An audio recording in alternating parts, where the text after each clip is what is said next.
ഇനി ഏറ്റവും പ്രധാനപ്പെട്ട ചോദ്യം 2029 തെരഞ്ഞെടുപ്പാണ്.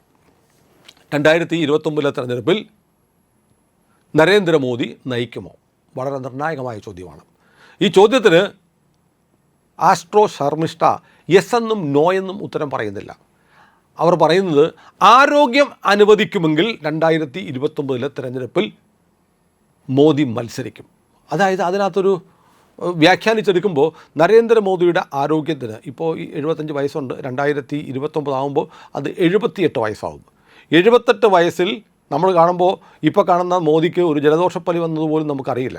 വളരെ ദൃഢഗാത്രനായ പ്രധാനമന്ത്രിയാണ് നമ്മുടെ അഭിവന്ദ്യനായ നരേന്ദ്രമോദി. അദ്ദേഹത്തിന് 2029 ആരോഗ്യം അനുവദിച്ചാൽ എന്ന് പറഞ്ഞാൽ അദ്ദേഹത്തിൻ്റെ ആരോഗ്യനിലയിൽ ചില വ്യത്യാസങ്ങൾ വന്നേക്കാം എന്നൊരു സൂചന ഇതിനകത്തില്ലേ?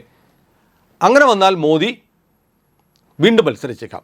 പക്ഷേ പ്രധാനമന്ത്രിയാകാൻ അമിത്ഷായ്ക്ക് ഒരു യോഗമുണ്ട്. പക്ഷേ അത് കഷ്ടിച്ച് 1 വർഷം മാത്രമേ നീണ്ടു നിൽക്കൂ എന്നാണ് ശർമ്മിഷ്ഠ പറയുന്നത്. അതിനുശേഷം ഇന്ത്യയുടെ പ്രധാനമന്ത്രിയായി വരാൻ പോകുന്നത് യോഗി ആദിത്യനാഥാണ് എന്ന് ഇവർ പ്രവചിക്കുന്നു.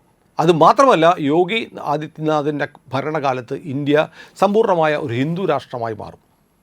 മോദിക്ക് ചെയ്യാൻ കഴിയാത്തത്, മോദി ചെയ്യാൻ ബാക്കി വെച്ചത് യോഗി പൂർത്തിയാക്കും എന്ന് പറയും. പക്ഷേ അവിടെ നമുക്ക് മനസ്സിലാവാത്തൊരു കാര്യമുണ്ട്. എന്തുകൊണ്ടാണ് യോഗി വരുന്നതിന് മുമ്പ് അമിത്ഷാ ഒരു ചെറിയ കാലയളവിൽ വന്നിട്ട് പോകും എന്ന് പറയുന്നത്?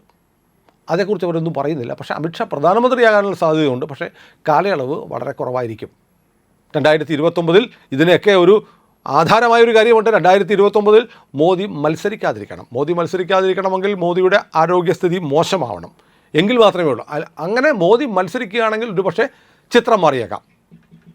ഇതാണ് പറയുന്നത്. അപ്പോൾ അങ്ങനെ വരുമ്പോൾ ഒരു പ്രധാനപ്പെട്ട ചോദ്യമുണ്ട്. 2029 BJP അധികാരത്തിൽ വരുമോ? തീർച്ചയായും 2029 മാത്രമല്ല ഇനിയുള്ള കാലം അത്രയും BJPക്കാണ് ഇന്ത്യയുടെ ഭരണസാരഥ്യം വഹിക്കാൻ സാധ്യത കാണുന്നത് എന്നും ആസ്ട്രോ ശർമ്മിഷ്ഠ പ്രവചിക്കുന്നു.